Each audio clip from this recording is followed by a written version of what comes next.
Welcome to our Bible class at the Elmore Church of Christ. If you're visiting with us, we're delighted that you're here. If you're online with us, we appreciate the fact that you're with us as well. I was supposed to be here last Sunday to talk about suffering, but I was suffering at home. Couldn't be here. But I'm better prepared to talk about suffering now after suffering a bit. I appreciate the fact that Scott was able to get up and speak for me last week. It's the first time in my life as a preacher that I have had to have someone at the last moment speak for me. But he's able to do that. He can get up just like that and preach a sermon or teach a class. David can too, and I appreciate these men and their knowledge and scholarship. We're delighted that you're with us. We're talking about human suffering. In our first class, we went back to the beginning and pointed out the fact that Adam and Eve brought death and suffering into the world when they sinned. Some people say that Adam and Eve ate an apple in the garden. The Bible doesn't tell us that it was an apple. And I can tell you that it was not the apple on the tree that caused the trouble. It was the pear on the ground that did it. Adam and Eve brought suffering and death into the world because of their sin. We talked about various aspects of suffering. Talked about the breadth of it, that it covers everybody.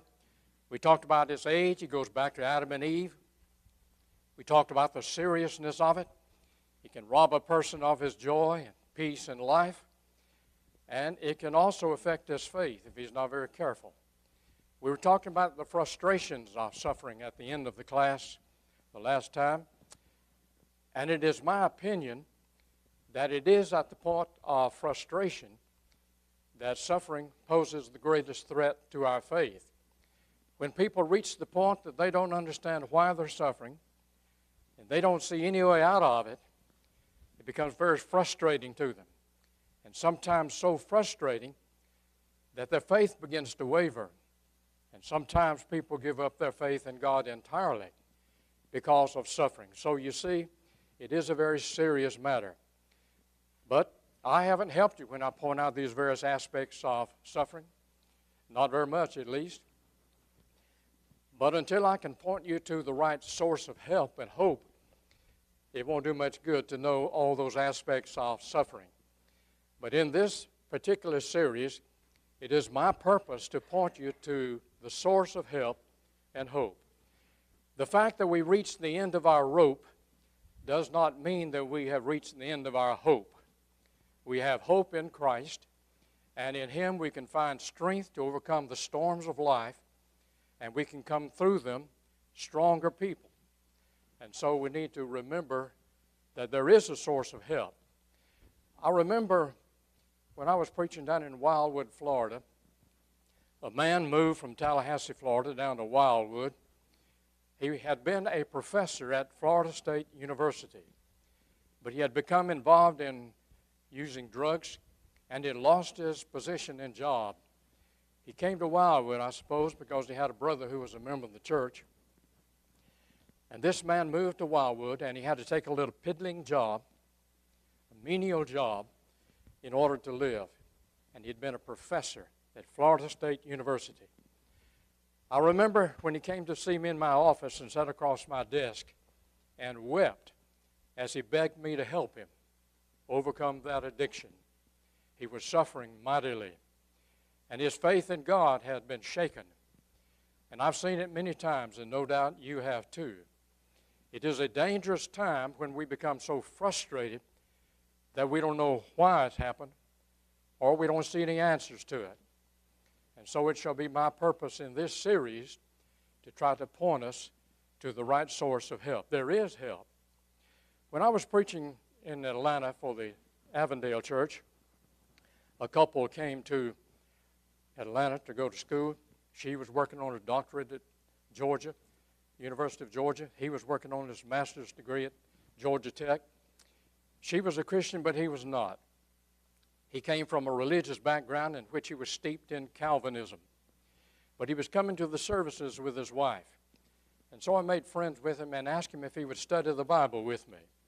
He agreed to do it, and we began to study for several weeks. And I'll be frank to tell you that I was in over my head with him. He was perhaps the most intelligent person with whom I had ever studied. We went through studying the Bible, and I was trying to grow about the seeds of denominationalism and Calvinism. And we came to the final study, and I taught him about becoming a Christian and urged him to obey the gospel. But he said, I can't do it. He began to give me some reasons why he couldn't. He was making objections to obeying the gospel. And I'd answer an objection, he'd give another one. And he said, I can't live the Christian life. No need to become a Christian. I can't live the Christian life. And I asked, why? He said, well, I have a terrible temper. I lose my temper and say things and do things that I ought not to do and say. And he had been suffering as a result of losing his temper and hurting other people. He didn't think he could live the Christian life. He said, I've told myself 100 times not to do it, and I do it anyway. And I said, Claude, your problem is you're trying to do it by yourself, and you can't do it. If you could overcome sin and be saved by yourself, you wouldn't need Christ. If you could live the Christian life without Christ, then you could just do it on your own, but you can't do it. But if you obey the gospel, if you become a Christian, you'll have the Lord on your side, and He'll help you. If God be for us, who can be against us? Romans 8:31. And so I taught him about Christ and His help we'll have. I told him about 1 Corinthians 10:13. There hath no temptation taken you, but such as is common to man. But God is faithful, who will not suffer us to be tempted above that we're able, but will also give us a way of escape. And I told him about Romans 8:28, a passage I'm going to be emphasizing all this quarter. And we know that all things work together for good, to them that love God, to them that are called according to His purpose. I emphasize the fact that you'll have help if you become a Christian. Right now, you don't have any help. You're just doing it on your own. That's why you can't do it. But if you become a Christian, you have help.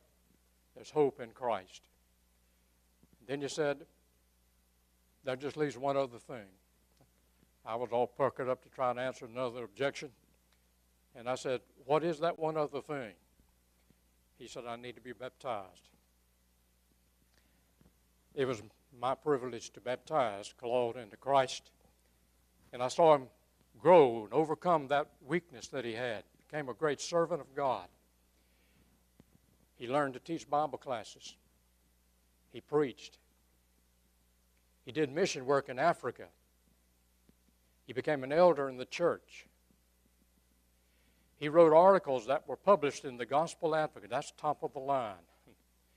He wrote articles that were published in the Magnolia Messenger, beautiful periodical for which also Cecil May writes. He did a great number of good things in the kingdom of God. He was always a faithful man. Didn't see him for a number of years, and then finally saw him one time down in Orlando, Florida. He'd called me and wanted to see me. They were coming to Disney World. I was able to get to Orlando and visit with him.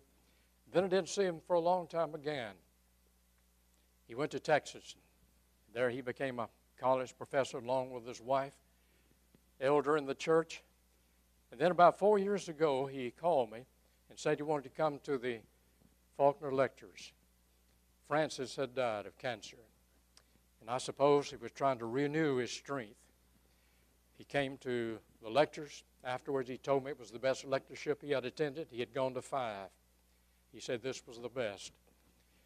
He told me about going to Africa then. After the lectures, he was going to go do mission work again, and he contacted a disease, and it bothered him the rest of his life. Early in the year, he contacted me and said, I'm coming back to the Faulkner Lectures. But he didn't show up. And I didn't know why. And then I read in the Gospel Advocate that he had died. Claude Thompson had passed away. He's a living example of the fact that you can have suffering and you can find the strength to overcome the frustrations of sin and the frustrations of suffering. And so that's what I want to do this quarter. I want us to try to understand suffering as best we can, and then trust in God to see us through the storms of life. And that brings us to that important question that is often asked. Why do people suffer? Why is there suffering in the world? It is at this point, of course, that many people really struggle, and sometimes their faith begins to waver.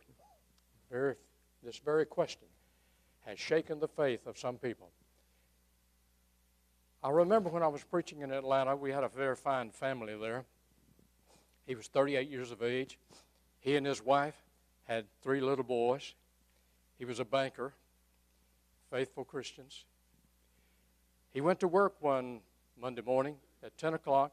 He slumped over his desk, and for all practical purposes, he was dead of a heart attack when he did it. They took him to Grady Hospital, tried to revive him, and could not. One of his little boys asked this question: why did my daddy die? He was only 38 years of age. Brother Dodson is 80-something. Brother Dodson was an old man in the congregation. And that little boy couldn't understand why his daddy had died at 38. And Brother Dodson was doing well at 80-something. It is difficult for children to understand an adult world and all the things involved in it. But it is also difficult for those of us who are adults to understand all of this world. And one of the most difficult questions to understand is, why is there suffering in the world? When troubles come into a person's life, there are 2 directions in which he can go. He can turn to God, or he can turn against God. Suffering can make us bitter, or it can make us better. And I'm convinced that if we hang in there and trust God, obey His will, it'll make us better people. And so there are 2 directions in which we can go. It can come in various ways. I know I don't have to tell you, but just to remind you that you may suffer in some ways along the way. It can come in financial suffering. Right now, we're in the midst of an inflation that's causing some people to suffer. It may cause us more suffering. There are 2 directions in which you can go. You can turn to God, or you can turn against Him. But it never helps to turn against God. How much does it help a person to give up his faith in God? The psalmist said in Psalm 14, verse 1, "The fool hath said in his heart, there is no God." And so it doesn't help to turn against God. We need to turn to God, give our lives to Him, trust Him, and He'll see us through all of those storms of life. But it can come in various ways. It can come in financial suffering. You may lose your job during this pandemic. It may be that you lose other things as well financially. Do you remember the Enron Corporation? It was a big energy corporation based in Houston. They dealt with gas and oil and energy. The government along the way discovered that the big wigs in that company were using fraud to steal money from people, millions of dollars. That company went to the bottom. They had 4,500 employees. Many of them were in Houston, where I used to preach. The Christian Chronicle carried an article entitled, "Church Members in Houston Not Immune from Enron Woes." It told about a number of members of the church in Houston who'd lost their jobs and lost everything. It had a picture of a man named Darvin Mitchell. I took note of that because they were members where I was preaching in Houston. Darvin and Joanne Mitchell. He was a pilot for Enron. He flew those big wigs all over the country and all over the world with the jet. When Enron folded, he lost his job. He was 57 years old. He had no hopes for another job. He said 57-year-old pilots are not in great demand. Not only did he lose his job and had few prospects for another one, all of his retirement money was invested in Enron stock. When he lost his job and Enron folded, All of his retirement was gone. He had 3 years until he was to retire and lost it all. If we had been in his situation, what would have been our reaction? What would have been our attitude? This story in the Christian Chronicle tells about a number of members of the church there in Houston who found other jobs. Near the end of it, it quotes a preacher in Houston who said, "We have put our trust in money and big businesses too much instead of the Lord." Meanwhile, families like the Mitchells, though financially hurt, have not surrendered to despair. "We know that God is able," says Joanne Mitchell, as she reflects on her husband's layoff. "We haven't lost our family, our health, our friends, or our hope." That's how we ought to deal with it.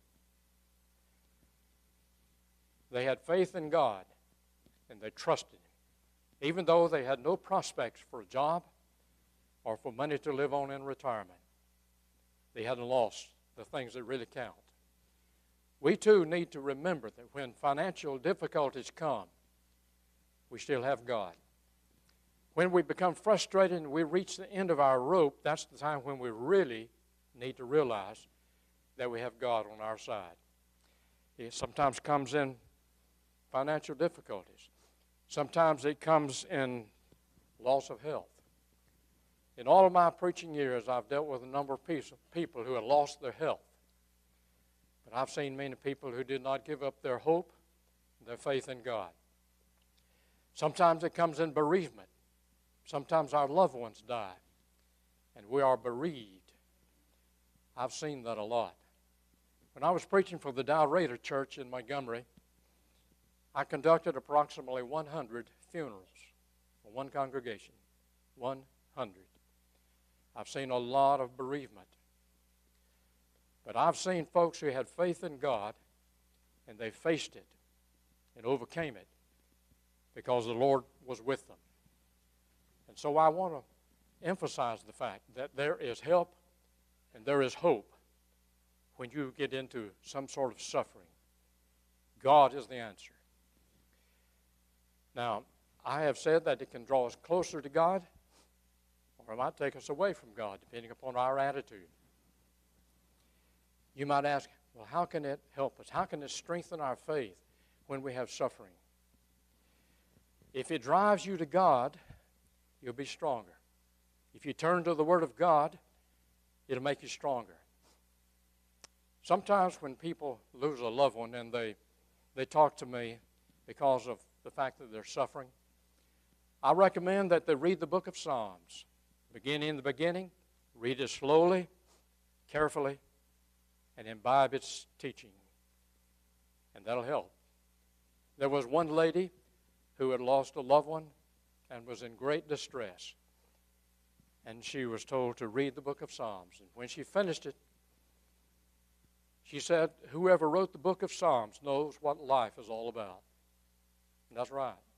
You go through that book and you see people and their sufferings and heartaches, and you see them turn to God as David did when he said, yea, though I walk through the valley of the shadow of death, I will fear no evil, for thou art with me.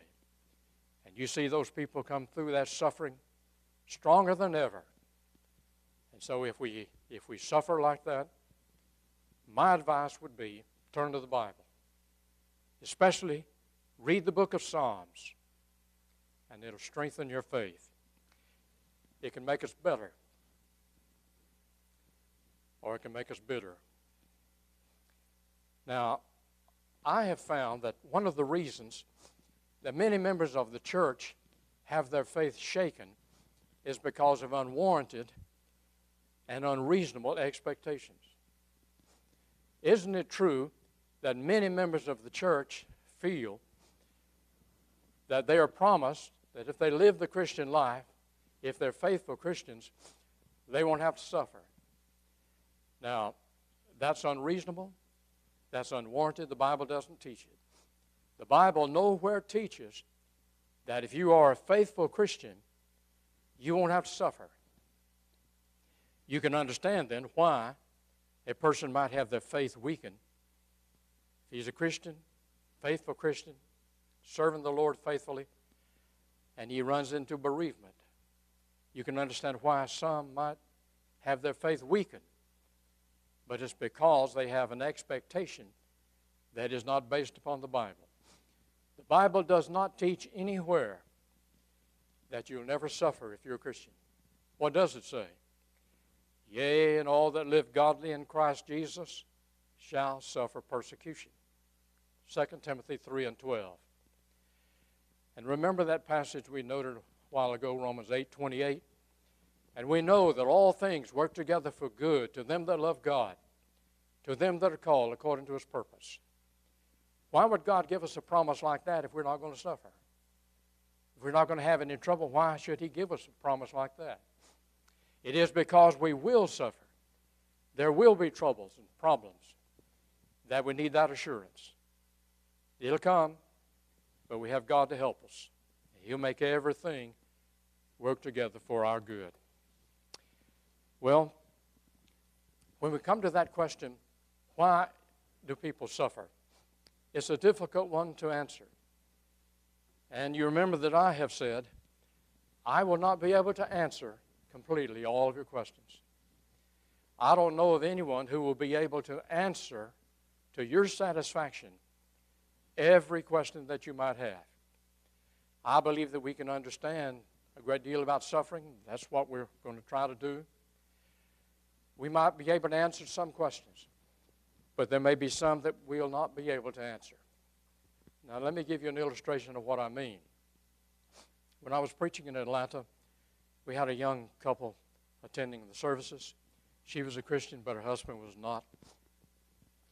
He had been a policeman, and on duty on one occasion, some man was coming at him with a knife, planning to kill him with that knife. And this policeman ordered him to stop and drop that knife, but he kept coming. And finally, this policeman had to shoot him, killed him dead as a hammer. This young man then wrestled with the fact that he had killed that man. Even though he was doing it when that man was trying to kill him, as a policeman, he wrestled with it. He was suffering with it. I talked to him about studying the Bible with me. He agreed, and we began to study. We taught him what the Bible teaches, that even when we sin, God can forgive us. He forgave those who killed his only son, only begotten son. And we went through the Bible, and we learned that God is able to forgive us of sin. He obeyed the gospel, became a fine young man, faithful Christian. He and his wife then learned that they were going to have a little baby. It would be a little girl. And I remember the morning that baby was born as if it were yesterday. The umbilical cord was wrapped around the baby's neck when she was born. Her oxygen was cut off. The doctors didn't know how long that had been true. But she was born, and they did everything they could for her. And for a period of time, she hovered between life and death. And then she began to get better, and it appeared that she would live. But as she grew a little older, they began to observe a lot of problems. A problem with her eyes, a problem with her left arm, couldn't use it. When she was 9 months old, she couldn't sit up by herself. And the doctors gave the parents this prognosis. She will never walk. She will never be able to dress herself. She will probably not be able to feed herself. You imagine hearing that prognosis from your doctor. Think of the suffering that that little girl would go through and that her parents went through. She lived. Mackie recently saw on the mother's Facebook page that she was celebrating her 47th birthday. But she lived all those years with those difficulties and in a wheelchair. If you ever have suffering like that, how will you deal with it? When that couple talked to me and wanted to know why, that it happened? I couldn't tell them. I don't know. When they thought that God was punishing them for their sins, I think I could truthfully tell them that isn't true. I don't believe the Bible teaches that God made that little girl suffer like that because of something you did. It may not be because of sin on your part or anybody's part. There are other reasons for suffering. And so I mention that to tell you. There may be some circumstance, some situation that you have experienced. You may suffer greatly. You may ask me, why did that happen? And I may not be able to tell you. But I can tell you that God loves you. And He'll see you through. He can make all things work together for good. And so we need to realize that there are some questions that we may not be able to answer. But there are some things we can understand. And to some of those things we turn our attention to help lay a foundation for an understanding of the problem of human suffering. I'd like to give two preliminary considerations, two things to remember in the beginning. First, man's knowledge is limited. Man doesn't know everything. Now, he may know what's going on right now, but he does not know what's going to happen tomorrow. He does not know what the results will be from that period of suffering today. He may look at it. He may be suffering greatly. He may think it's the worst thing that's ever happened to him. But he does not know what tomorrow will bring.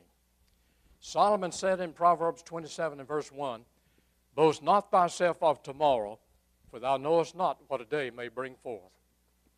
We don't know what tomorrow will bring. Now, apply that to this matter of suffering.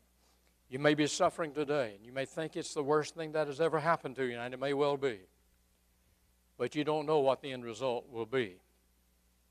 In Proverbs 14 and 12, Solomon said, "There is a way which seemeth right unto a man, but the ends thereof are the ways of death."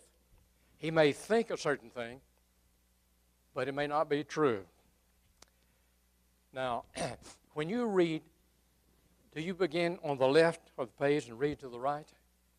If you read English, you do. You may not have thought about it, but you begin at the left and read to the right. The Hebrew language is read backward. Now, Scott is a Hebrew scholar and teaches Hebrew, and he can tell you, you begin at the right in reading Hebrew and read to the left. Wouldn't it be good if we could read life that way? Wouldn't it be good if we could look to the other end of life and see what turned out from these things we've experienced? In a way that could be good, in a way it may not be. But we don't have that ability. But because a person does not know what the future will bring, he doesn't give up faith in God and say, this is the worst thing that's ever happened and can happen.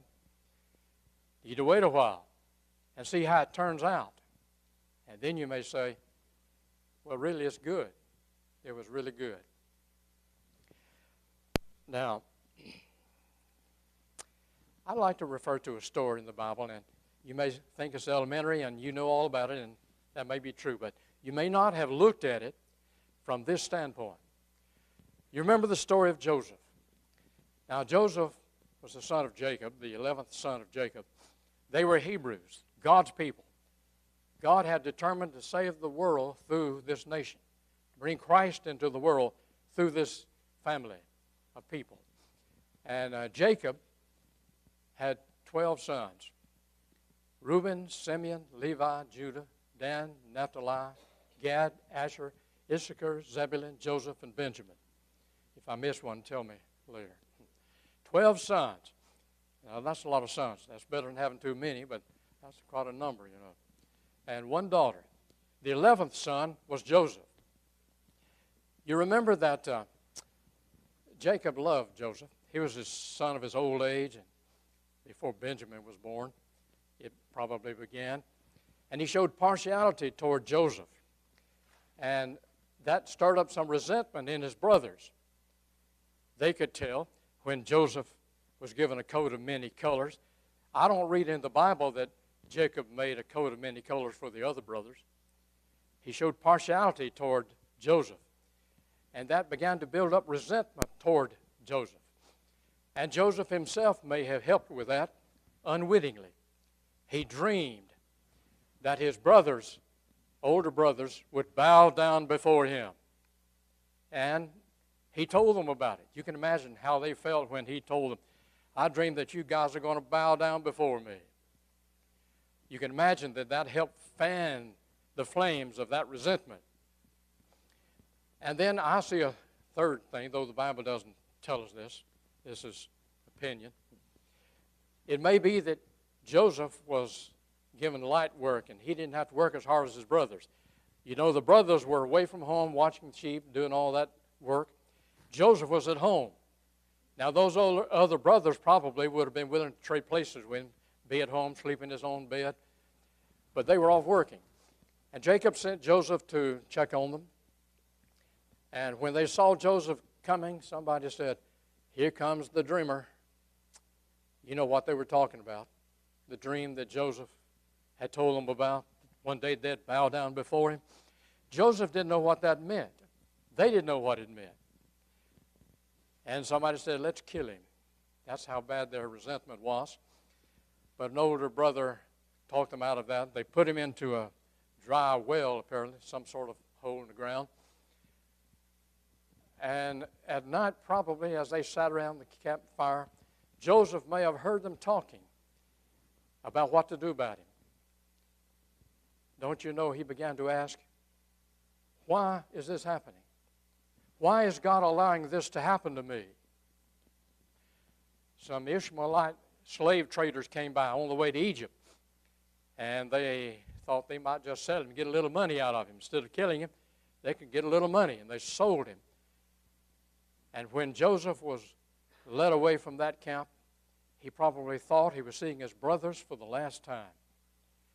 He would never be able to see his father again, or Benjamin, his brother. They carried him into Egypt and sold him into the house of Potiphar.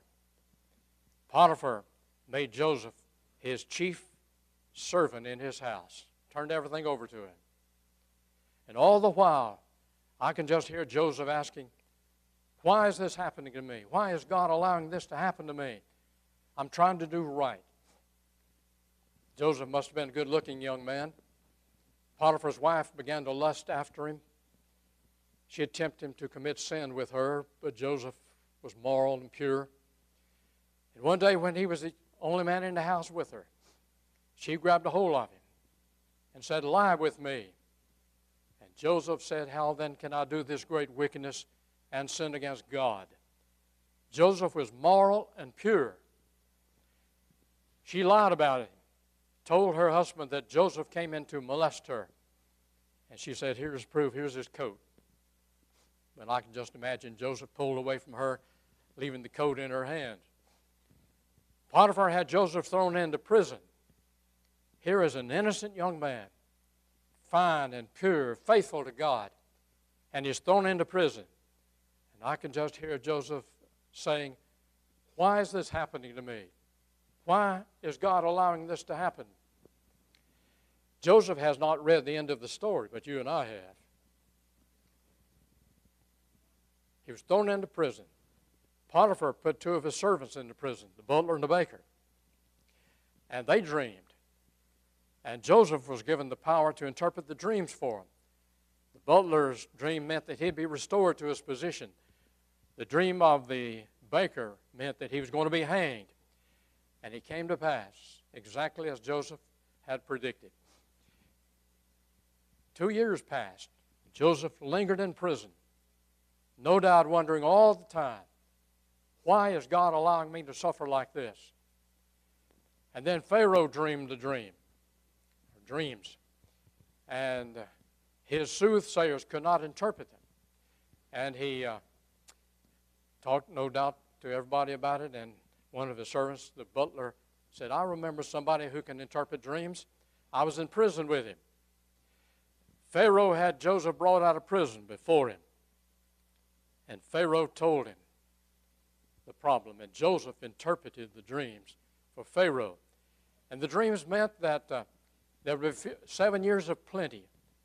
The flocks or the ground would bring forth a great deal of fruit. And then there'd be 7 years of famine. 7 years of plenty, then 7 years of famine.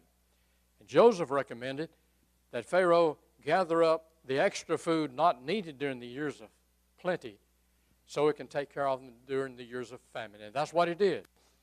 And he brought Joseph out of prison and put him over that food program. He would administer it. Joseph's family became hungry during that famine up in Canaan. They're God's people. If they had starved to death, God's plan would have been thwarted. Jacob heard there was food in Egypt, and he sent his 10 sons down to Egypt to buy grain. He thought Joseph was dead. His sons had sold him and took his coat, dipped it in the blood of an animal, and told their father that Joseph must have been killed by an animal. So Joseph is not there. Benjamin is the youngest son, and Jacob did not want him to go down to Egypt with him. The 10 brothers went down to Egypt. When they told folks they wanted to buy grain, and they were told they'd have to go before the man who's over the food program. And guess who that was? Joseph, their brother. Now, Joseph recognized them, but they didn't recognize Joseph. Joseph was possibly about 17 years old when he was sold by his brothers. And now it has been several years, 7 years of plenty. Don't know how long it had been since Joseph was taken into Egypt. And then in the 7 years of famine, several years had passed. Joseph could have changed when he matured from a 17-year-old boy until he was 25 to 30. His brothers didn't recognize him, but he recognized them. But he didn't reveal his identity to them. He asked about his family, his father, Benjamin, and all of that, but he didn't tell them who he was. But he said, now, if you have to come back to get more grain, you won't see my face unless you bring Benjamin with you. They went back home. When they ran out of food, Jacob needed to send them back to buy more food. And they wanted to take Benjamin because Joseph, this man over the food program, said, you won't be able to see my face unless you bring your brother. Jacob didn't want them to take him, but he allowed it. They went back to Egypt, and you remember the scene when Joseph saw them. He wept, was deeply moved. And when they learned who Joseph was, when he told them he was Joseph, you imagine the fear of those brothers because they had sold him into slavery. And now he's a man who could have them beheaded. They were afraid. But Joseph did not take vengeance upon them. Brought them down into Egypt to live. They lived down there a long time. And then Joseph lost his father. Jacob died. And those brothers became very afraid. But in Genesis chapter 50, verse 16 beginning, we read, and they sent a messenger unto Joseph, saying, thy father did command before he died, saying, so shall ye say unto Joseph, forgive, I pray thee now, the trespass of thy brethren and their sin, for they did unto thee evil. And now we pray thee, forgive the trespass of the servants of the God of thy father. And Joseph wept when they spake unto him. And his brethren also went and fell down before his face. You remember the dream of Joseph? The older brothers will fall down before him. It has come to pass. And they said, behold, we be thy servants. And Joseph said unto them, fear not, for am I in the place of God? But as for you, ye thought evil against me. But God meant it unto good, to bring to pass as it is this day, to save much people alive. And so you see, Joseph has now read the end of the story. Back in the beginning, when he was thrown into that pit and sold into slavery, he had not read the end of the story. All the while, no doubt, he was doing like many of us. He was asking, why am I suffering like this? So you see my point, I think. At the beginning, when something happens, all we can see is right now. We haven't read the end of the story. if we could wait and see the results, then we'd have a different view of it. Now, Brother Batzel Barrett Baxter told about a young lady who was engaged to be married to a man a little older than her. She was looking forward to being married and having a family of her own. It was her lifelong dream. Before the wedding, that man dropped her, called off the wedding. When I was a boy, we would have said he culled her. When drops the other, he culled her. And she thought her world had fallen in on her. She asked, why did God allow this to happen? She was suffering greatly. But all she could see was right now. A period of time passed, and she met another man. They began to date. They fell in love. They got married. Established their own home. She had that dream marriage. And she rejoiced then that that first marriage had fallen apart. She was glad she had not married that first man. She didn't think she could have found as much joy and happiness with him as with this second man. You see, that illustrates the point as well. When we are suffering right now, we may think it's a terrible thing, and it may be. But let's just wait until we see the end of it. And we'd have a different view of it. And I think I'll tell you something that I've never told anybody publicly. When I was just a young preacher, wet behind the ears, I was invited to become the preacher for my wife's home congregation. What a blessing that would be, I thought. Her father was an elder in that congregation. We'd be there near the Christian Home and Bible School where both of us went to school. And our children could grow up and go to school there. And so I resigned from the place where I was working. They invited me to come there to preach. And then one of the elders called me and said, how far have you gone with this? I said, I've resigned already. He said, some of the deacons have become concerned about you being the preacher and your father-in-law being one of the elders. He thought that might not work. They thought it. And so the elders thought it might not be a good idea. And so I didn't go. I'd already resigned, had no place to go. Now that hurt deeply. You can understand that it would. It was a great disappointment. But you know, if I could have seen the future, I would have said, you know, that's a good thing. Things worked out for me to go to another place to preach. We had success. Then I had an opportunity to go to preach for the Avondale Church in Atlanta, finest work with which I've ever been associated. God blessed our labors. And I began to say, you know, that was a good idea, really. Sometimes the thing may appear to be bad to us right now. But if we would wait a while, we may see that it turns out to be a great blessing. So, point number one is the fact that man's knowledge is limited. We do not know what the morrow may bring. And before we declare this to be the greatest sorrow of our lives, let's wait a while. Let's see the end result. Read life from the other direction. And it might change our view. I think perhaps that is one of the best things we can learn. Instead of making a decision right now that that's just the worst thing that can happen, let's wait and see what it turns out to be. Now, I intended to get much farther than this, but I didn't. I want to stop right there because it'll take a little while to deal with that second point. The second premise is that man's knowledge is all sometimes wrong. Always a decision is right or wrong, and sometimes it can be wrong. And we want to talk about that. Let me pause at this point with half a minute to go. Maybe you have a question. We can have one of these brethren to answer. Do you have any comments or questions at this point? All right. We've been laying a foundation. It takes a little longer to lay a foundation. But we're going to get into why people suffer, various things that cause suffering. And hopefully try to help us understand why we suffer, but always remember that God will help us and see us through. Good to have you this morning.